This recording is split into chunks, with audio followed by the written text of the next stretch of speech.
professor Daniel Climent, que ve d'Alacant, que és un gran que porta tota la vida divulgant les ciències naturals en un institut de baix, però a més autor de nombrosíssimes publicacions, articles, llibres i un gran comunicador. Ens farà una mica d'introducció al pas de l'arç blanc silvestre al domesticat atzaroler.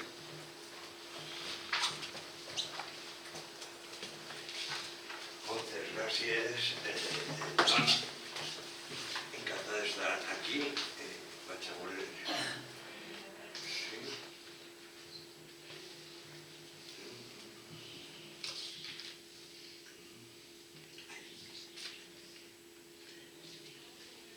Veieu bé la pantalla? Perdó? O voleu que baixem una mica més? Jo preferiria que la baixessis. És que entra molta llum. El color queda un xic estrany. Jo crec que és de... És de tot el dia de Jo penso que la Montanyol segur que no. ja ens despertarà. Sí. Així que tindrà una mica Això guanya que Segurament. Així.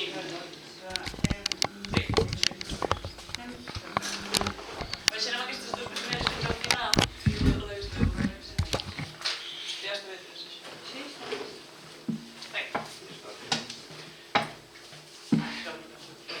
Etnobotànica dels cratèigus, que és el gènere d'aquestes dues fruitetes, la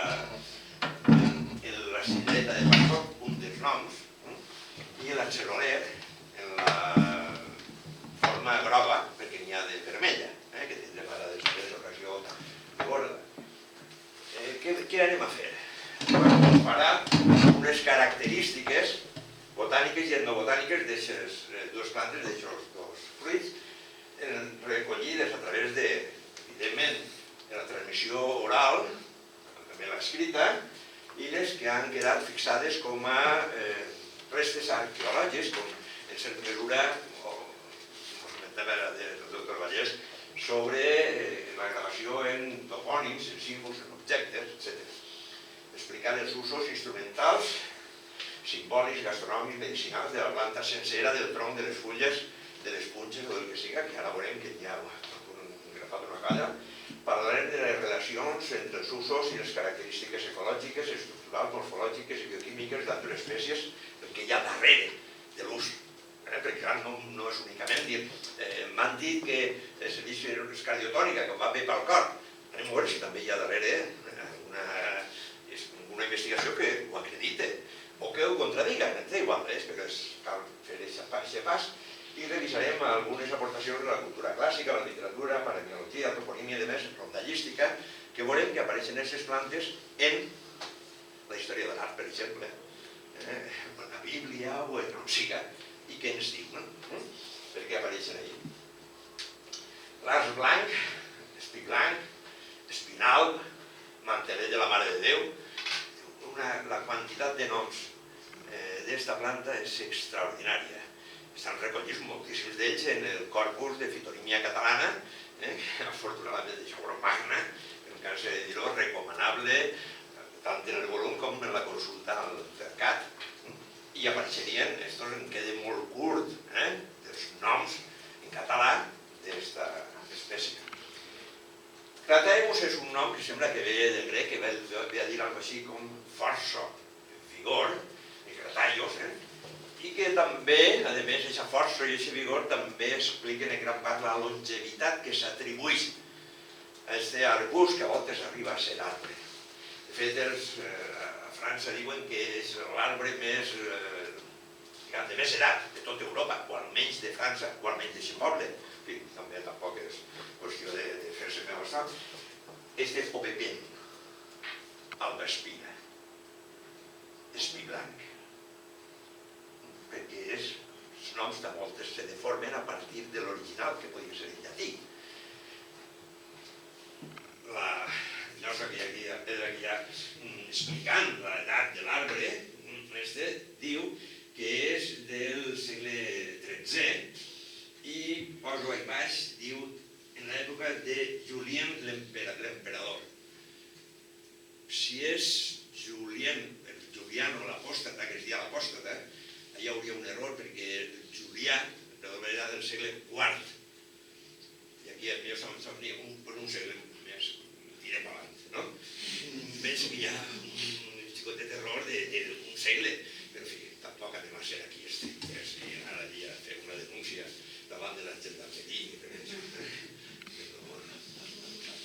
És un arbust espinescent, ple d'espines, espines lacerant, espines punyents. De fet, alguns noms de la planta fan referència a això. Aguller, arguller, garguller, garguller, grauller, allò en el mitjorn valencià, hi ha una comarca, la Marina Alta, Grauller, una escola, Grauller, graull, el fruit, graull. A partir de l'espina acabem en el fruit. Fan tanques espinoses. És a dir, perquè no hi ha qui passe per a una tanca. Moltes tanques naturals. La mateixa planta acaba construint una bardissa que impedeix el pas, però també la gent les ha fetes per a delimitar propietats, per exemple. I com és un arbre tan longeu, en les cantonades de les propietats, sobretot a la Normandia, en plantaven perquè sabien que això era per allà, per allà. Però bardisses impenetrables de l'espinescència. I això ho arrepleguem en diferents llengües. En anglès, hawthorn, que vol dir això, punxa, thorn, i bardissa, barda, tanca. En neerlandès, hagdorn, el mateix, tornem a repetir. En noruec, hagdorn, tanca de punxes. Haag, La Haia, la capital d'Holanda, que vol dir la tanca. Den Haag, que vol dir la tanca. Den Haag, que sí, que vol dir que és la tanca. No que fora d'esta, però era acotar una ciutat. Als Pirineus, a llegir fa temps que feien carrassos fets d'enreixats de fusta amb aquestes espines aquí enganxades, passar-les per damunt del fem per a desfer-lo i que quedara millor enganxat a la terra. Fins i tot de les punxes de les espines, en aquest cas, es poden fer usos. És més, com que és una fusta dura i tornejable, era la fusta que més es feia servir per a alguns instruments concrets. Per exemple, per als fusos de filar. Els fusos de filar eren tradicionalment de fusta d'arç blanc. I les rames d'esta planta es duien ritualment en els casoris, en les bodes dels romans.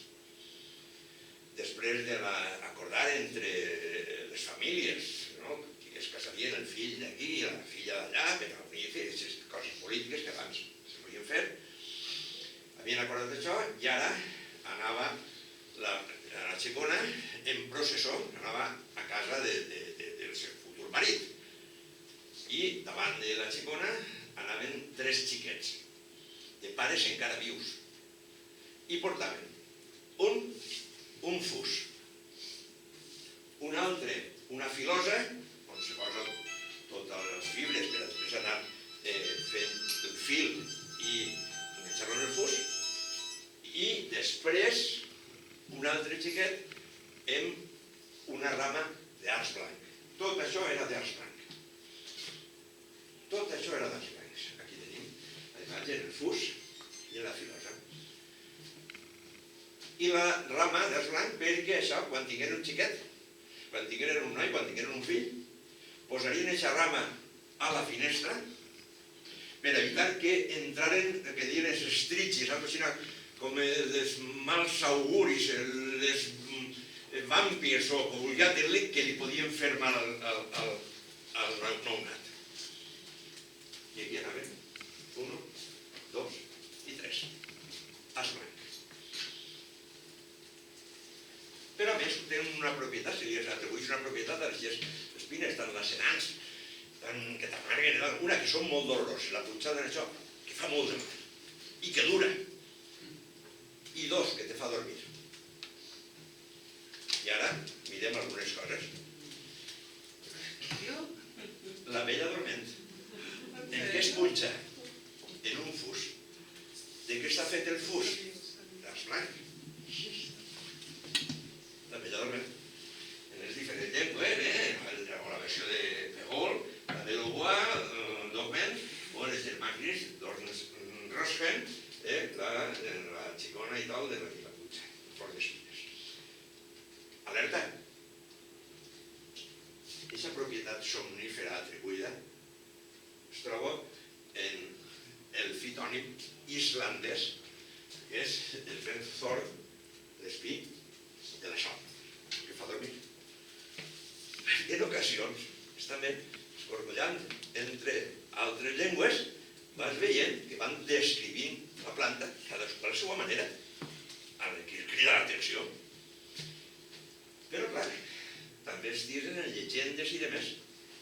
I te trobes d'una que per a que continue dormint molt de temps, com dia de Joan Montaner, que fas en Dràcula. Li claves l'estaca i li quedes en l'estaca, d'arç blanc. O no ho hem vist adés? Però alerta, en els Nibelungs, Brunilda està a l'espera de que vinga l'heroi, que la desposarà, ella no accepta qualsevol, i com aquest heroi perfecte no apareix, el pare de Brunilda, per a mantenir-la jove, a l'espera d'aquell que haurà d'aparèixer, la punxa en una espina d'arç blanc.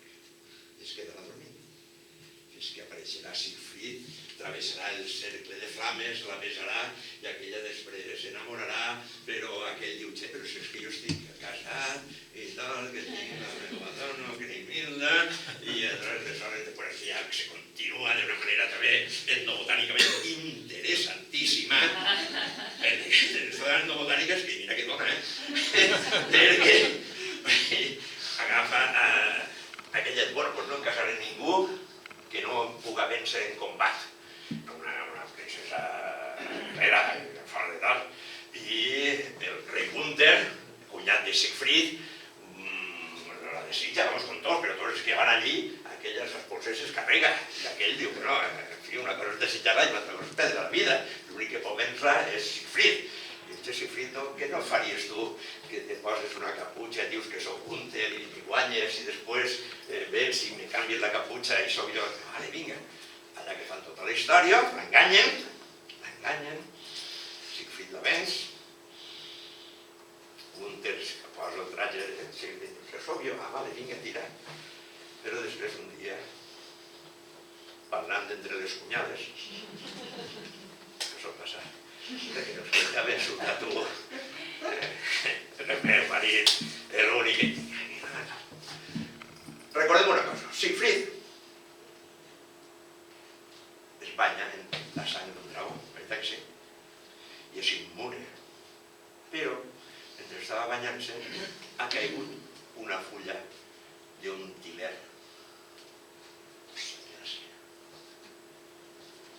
I allí on està la fulla del tiler hi ha una marca invisible, però que està, que és l'únic punt vulnerable.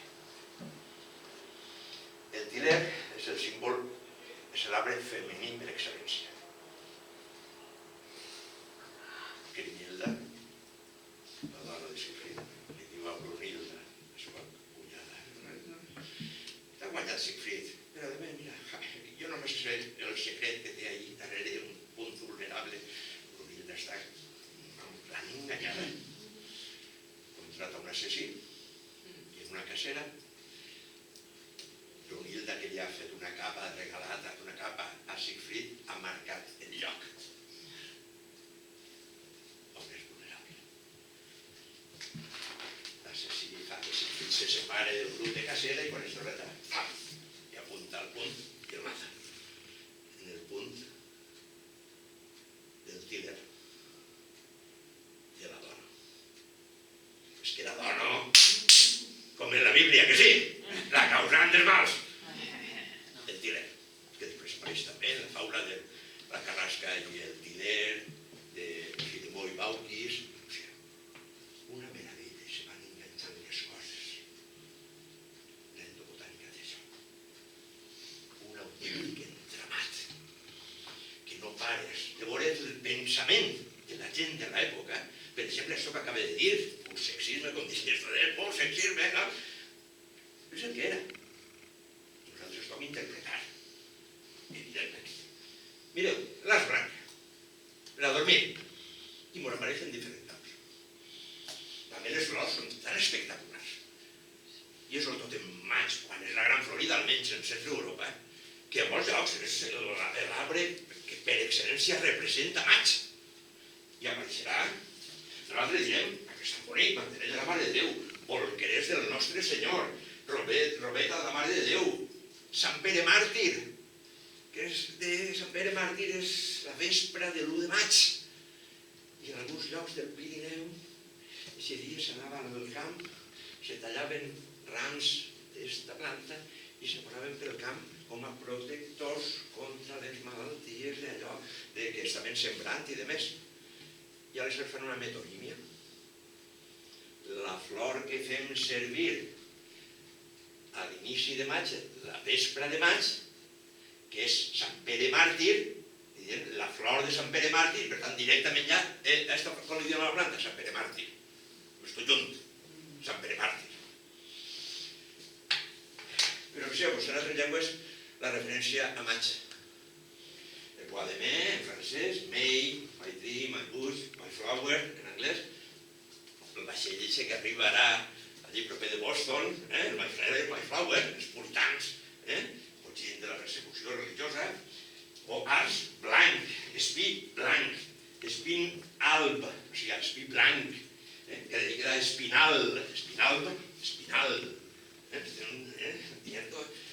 o Weissdorn en alemany, la punxa espinal blanc, el Weiss, o el Whitehorn, el mateix, Bianco Spino, en italià, o Pepin, Alba Espina, en francès, Albespen, en occità, Espino albar, en castellà, Espino albar, en gallec, Albus blanc, maig, flor blanca, i en diferents llengües van posant noms. Si algú vol, després li passe esto sencer, si ho diu per apuntar, no vol dir que no ho apunteu, i que a més, si voleu després, aneu a menjar.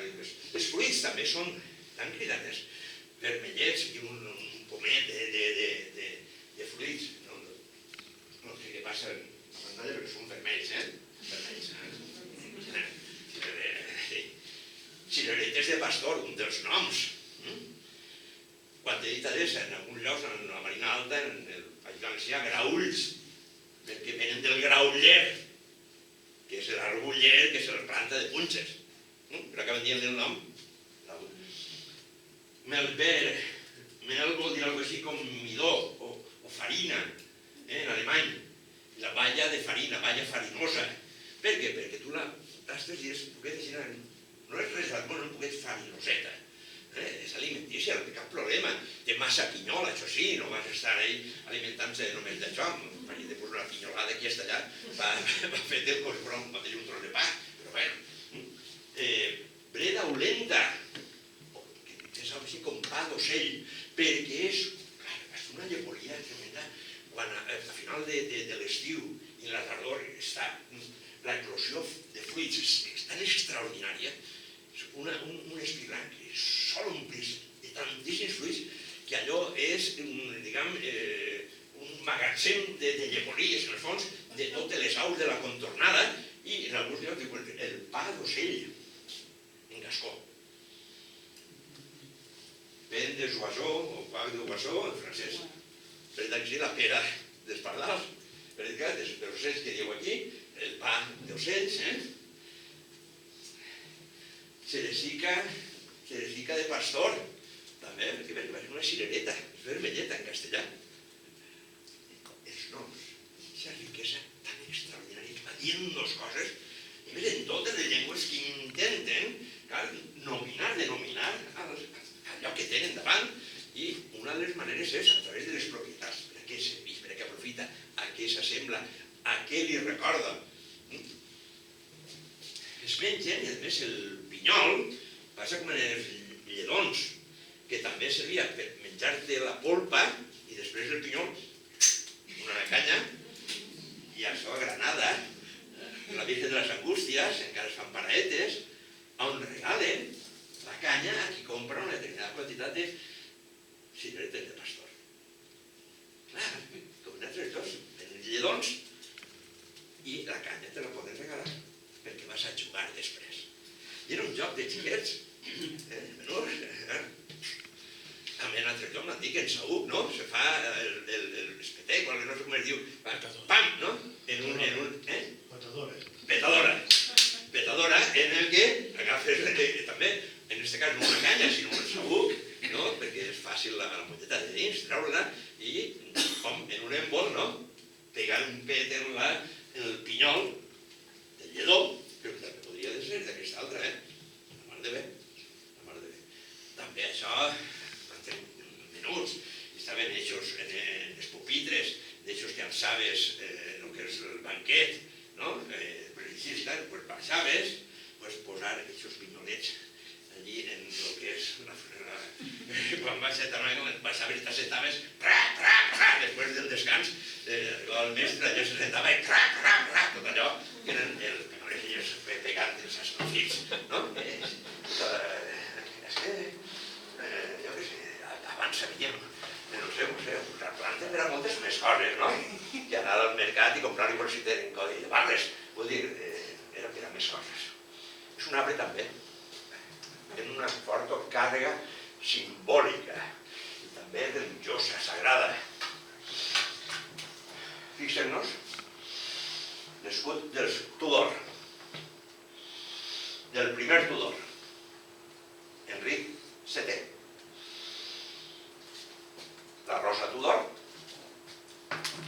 blanca i vermella, perquè la dinastia Tudor és la que ha resultat de la guerra de les dues roses, els que els Lancaster i els York s'han enfrontat a Anglaterra a mort, i al final guanya Lancaster, però es casen en una York per a fer una nova dinastia que superi aquestes diferències i deixen les coses. Bueno, rosa blanca i rosa vermella, Tudor. Però, en la batalla que va decidir la guerra, Ricard III, York, s'ha enfrontat a Enric de Lancaster i en un moment donat està perdut ja la batalla i vol fugir i li falta un cavall per fugir. Shakespeare, recordem Ricard III, a horse, un cavall, el meu regne, my kingdom for a horse, però un cavall, per favor, puc fugir. No li arriba el cavall, el maten. Però on està la corona? Buscant, i la corona d'Anglaterra està sobre un arç blanc. I què farà Enric de Lancaster? Posarà les fulles de l'arç blanc en el seu escut. També en els escuts, en les banderes, i si vas trobant detalls amb interpretacions etnobotàniques.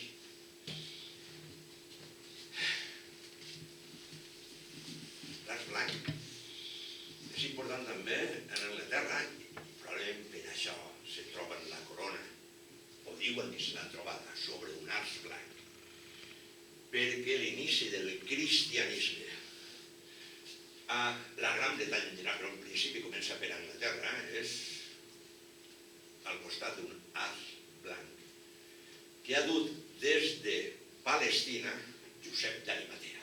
És la llegenda.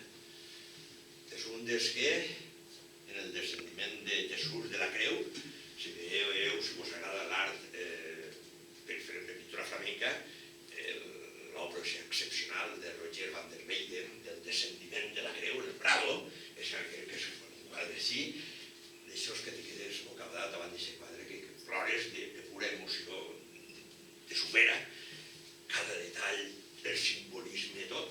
Una persona més rica, Josep de Arimatea, cura Jesús, posar-li ungüents, portar-lo a una cova que després separarà la pedra, en fi, tota la història. Sí, Josep d'Arimatea conta la llegenda que després de morir Jesús estan perseguits els seguidors i ell vol salvar la peça representativa de lo que serà després la nova religió, que és el calç del Sant Grial. I ell i una colla se'n van a l'extrem d'Europa, travessen el canal de la Mànega, se'n van a Anglaterra, arribaran propet del país de Gales, a Somerset, i allí diu que ja no puc més. Bueno, ho diu en arameu, ho diu així, no m'he dit jo, però més o menys. Ja no puc més. Aquí me plante, i en compte de plantar-se, ell planta la vara que portava, que era d'as blanc. I la planta allí, es taca en terra, se posen a dormir i en Sermà, quan s'alcen tot, la colleta que havia, xe! No tampoc dirien xe, però bueno, és que bixa així, no? Xe! I l'as blanc, ha florit. I a més era per Nadal. És una varietat. L'as blanc, que es diu biflora, que es diu, que té dues floracions, per Nadal i per maig. I allà diuen, miracle, evidentment, anem a plantar aquí la primera església, anem a fer aquí la primera església, un Glaston Bury, i a partir d'ahí comença l'expansió del cristianisme, però tant allò és un lloc especial. És l'inici del cristianisme a la Gran Bretanya. Al costat d'un arç blanc, que va quedar allí, i tots anaven a reverenciar aquell lloc primigeni al costat d'un arbre. I alerta. Alguns interpretaven, diu, a veure si esteu dissimulant. I ara que el cristianisme ha dominat, el que esteu tratant de colar-vos altra volta és el culte als arbres, la dendrolatria tan present en la cultura germànica, cèltica, eslava, basca, catalana, el culte als arbres.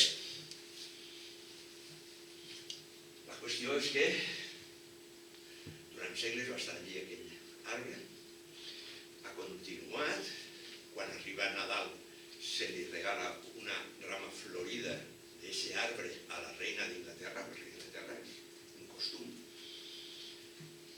però ha patit en dues ocasions la fúria destructiva dels puritans, els que diuen que ja està bé d'adorar, venerar, el que vulguem, a plantes, a animals, a pedres i tal, que Déu és una cosa intangible que no se pot anar, diguem, dissimulant i clavant en mig d'arbres. I quan la dictadura de Cromwell,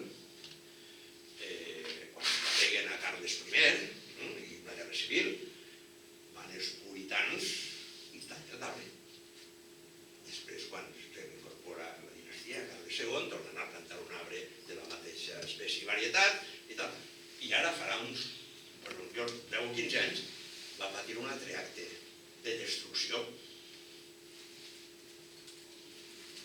Us recordo aquí també la destrucció del pi de les tres branques, perquè destruir els símbols dels arbres te carrega. Com mantindre-los? Hi ha molt darrere. Bueno, naturalment, després van dir que al costat on havia deixat l'arbre, a veure, escolta, doncs també ens hem trobat, ja que estem, uns ossos del rei Artús. Mira que ben doble. I el mag Merlí de les llegendes artúriques també està ahí colgat als peus d'un grauller, d'un espí blanc. La veneració dels arbres és un altre tema interessantíssim. Què ha passat en Europa amb la dendrolatria? La dendrolatria, l'adoració dels arbres, el roure sagrat dels germànics, el freixe, l'Yggdrasil dels escandinaus o els roures dels russos. És un món que no té la cara. Bueno, aquí, com no me queda, parlem ràpid al seu germà, a un dels germans, perquè es tracta-vos, vaig mal. Queda un quart encara. Ah, doncs vaig mal. Respira, Daniel. Sí, Tenim un quart, la pausa és de 2 quarts. Val. Ja m'he descobert un rellotge. Poc accelerat, pensant-me que no me quedaria. Clar, és que m'he quedat de lo de les jornades de botànica, que sempre tenim allí una persona que ens connecta uns cables elèctrics i, clar, són 10 minuts i quan es va, quan pega una terra i, bueno, és que t'estàs passant de temps i tal, doncs clar, jo també pensava que havia seguit, no me'n recordava que no m'he posat res aquí elèctric i que ahir no portàvem ningú aparatet per a fer una trallada i caure en terra. Bueno, la qüestió és que anava un poc accelerat. El color vermell.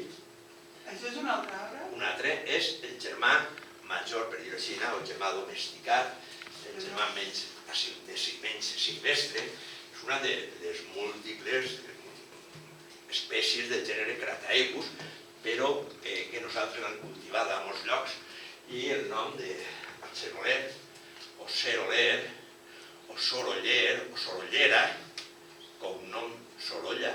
Us sona Sorolla? Sí. És com tants casos que comentaves de cognoms o roures que teniu vosaltres mateixes. Tenim cognoms que són pam, pam, i te'n vas a un fitònim, un fitoantropònim. Aquest és de color vermell i aquest és de color groc, són les dues varietats. Aquest grogo, en ocasió se diu blanca, se diu cerola blanca, o sorolla blanca, però és groga, més eina. Els dos són com una mena de pometes d'esta mida. Jo en tinc a casa mateix, en tinc plantat un ceroler.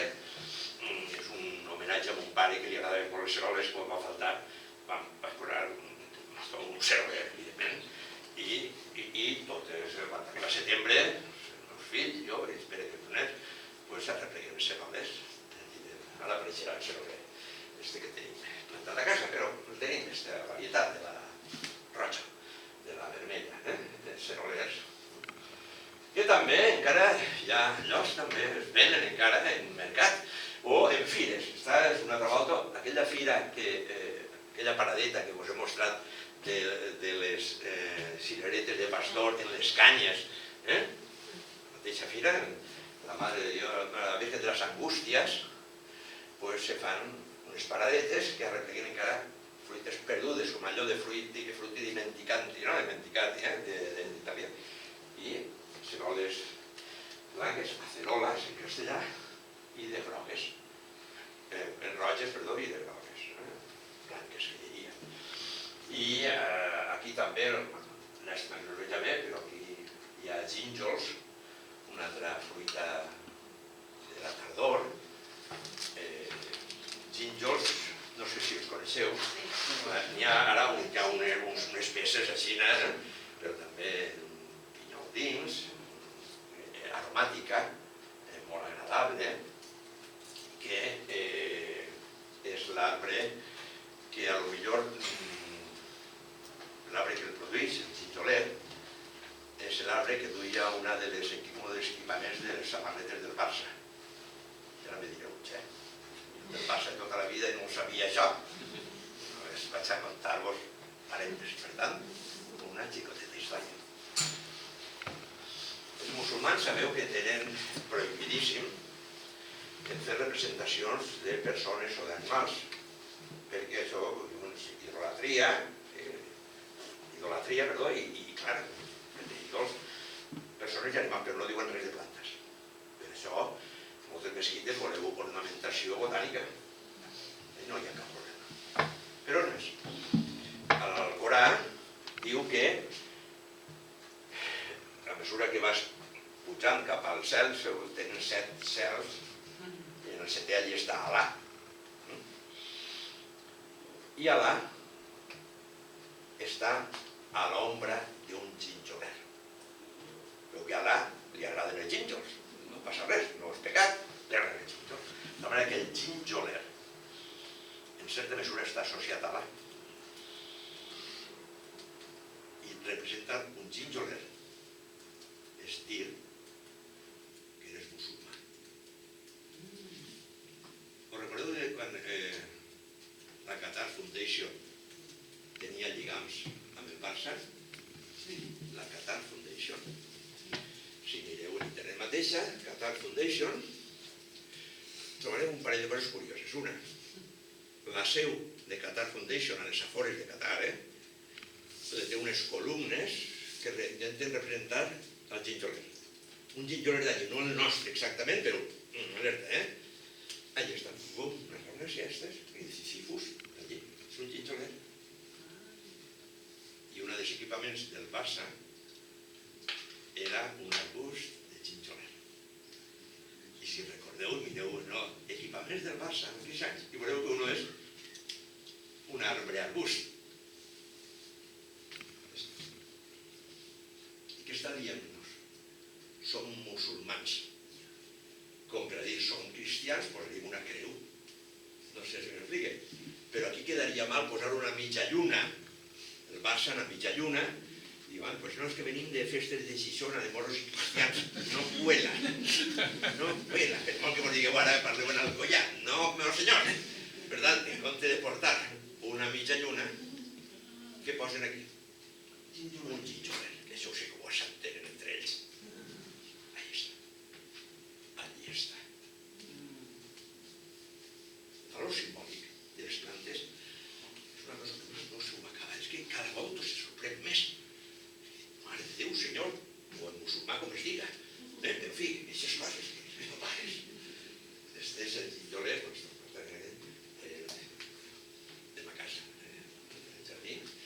Està florit, unes flors molt boniques, també unes fulles que tenen una mena de l'alguna dice, se parecen a las del apio, quan fa la definició del Crategus monogina, però les fulles peculiars, les coneixen en seguida, això que fa com si foren els tres ous. Les ceroles, les anceroles, són una de les fruites que també apareix molt més del que ens pensem en la pintura, en la història de la pintura. En natures mortes,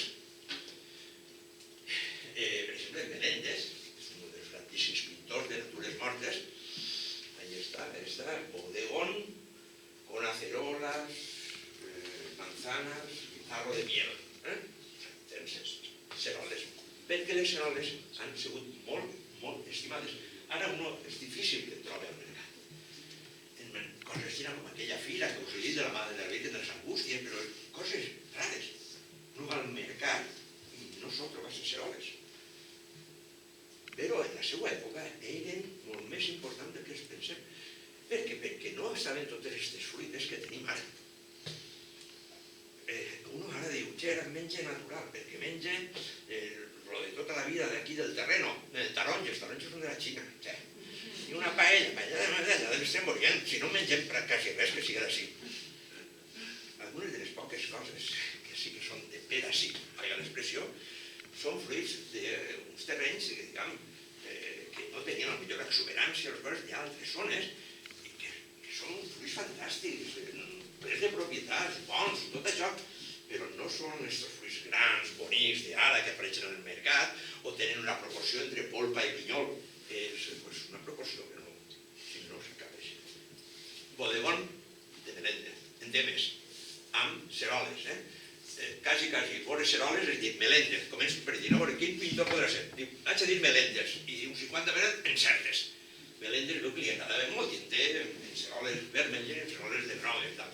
Bodegons, perquè hi ha alguns pintors que quasi la seva marca és alguna fruita, el Carlo Crivelli i els cogombres, i els cogombres en el quadre diu Crivelli, i bé, a toplom. Jo crec alguns que tenen una especial... És la marca. És la marca, que sempre el Crivelli sempre posa cogombres penjant. Pues mira que li agradaven, anem a fer. La vendedora de acerolas, de Goya. Broma, Goya. I una dona, aceroles, fritejat, tararí, trarà, parasol, Tia Polo, la vendedora de aceroles, una altra.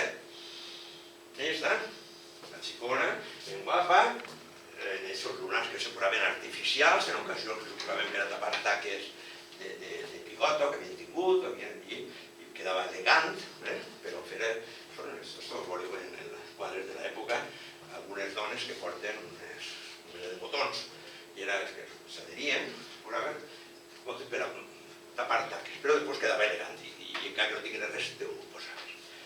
Per tant l'Arç Blanc com la Cerola omplirien pàgines i pàgines i pàgines de la història. Les Ceroles arreplegades per mi en posició indecorosa, però bueno, no passa res. En fi, la samarreta imperi vaig a d'estar per casa, però en fi, conte contat, ja s'ha acabat. Moltes gràcies.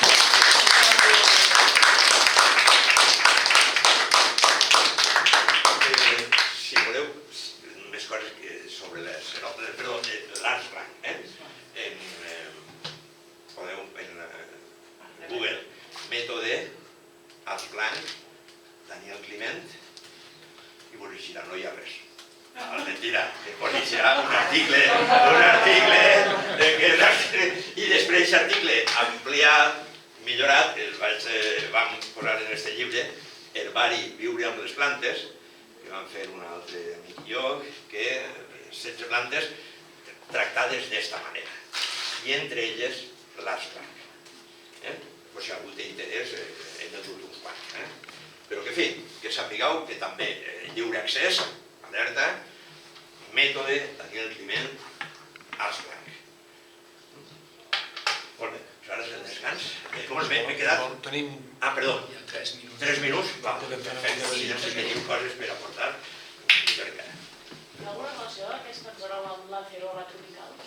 L'acerola, perdó? Tropical. L'acerola és un fruit tropical que té molta vitamina C, és vermell, és molt igual de forma, no sé de mida. De mida potser... No sé si té alguna relació, perquè és un arbre també... Saps el seu nom científic? O el pots buscar? És que jo la primera vegada també que em trobo l'acerola tropical, però m'interessa molt, evidentment. Malpighiya emarginata. No, doncs botànicament no. És d'una família només tropical. Sí, No, perquè és la que té més vitamina C del món. I com que l'atzerola, per lo que dius, venim de l'Arç Blanc també, tots tenen vitamina C per ser fruit vermell. Sí. A més té molta riquesa en... En ocasions. L'acerola és la que actualment és la reina de la vitamina C com a fruita tropical. No ho sabia, però contra el que fem els europeus, quan anem a altre lloc, és que li posem el nom que s'assembla a allò altre que coneixíem. Per tant, el nom de cerola no tinc ni idea si és autòcton o és d'uns europeus que han anat allí i s'han trobat una planta, com tu dius, vermella, rica en vitamina no s'ha de confondre amb l'atzeroler, no? No s'ha de confondre. No, si és una malpícia, no. Però jo volia saber si tenia una... Diu que sembla ser que el nom prové dels que van venir d'aquí cap al tròpic i li van posar el nom. El color i per Jo ho tot. trobo, Perquè els recordava la... Tothom que ha anat donant noms de coses de plantes de fora ha fet això quan els espanyols van anar a Mèxic, li van dir perejil a una planta que és semblant, no sé si coneixeu, el panical o el carp panical. Doncs és la mateixa família botànica, això sí, però no s'assemblen pas tantíssim, però allà a un eringium o un panical mexicà, el primer que veu un espanyol va dir, i això sembla el perejil, doncs ens va dir, li direm perejil, i en detriment dels noms vernacles que ja hi havia, ara s'ha anat guardant aquest nom. Amb això devia passar el mateix. Ara el que potser s'hauria de mirar és si aquestes atzeroles d'aquí potser en tenen tanta com aquella altra de vitamina C, perquè són candidates de tenir-ne. És qüestió de mirar-ho, sí, per l'anàlisi. Algun comentari més? A la zona de les Garrigues, a l'atzeroler, li diuen agret. No me digues. El puntet agre de la pometa, la veritat és que té un puntet agre. Quan comença a coloritzar, pegues un mollol i totes les... I al principi, fins i tot els xiquets dels amics i demés, al principi les cridava l'atenció perquè fa el puntet agre. No ho sabia, un nom més per anotar. Sí. Res més? Molt bé, gràcies. Fem una pausa. D'aquí mitja hora D'aquí mitja hora anem a esmorzar una miqueta i tornem a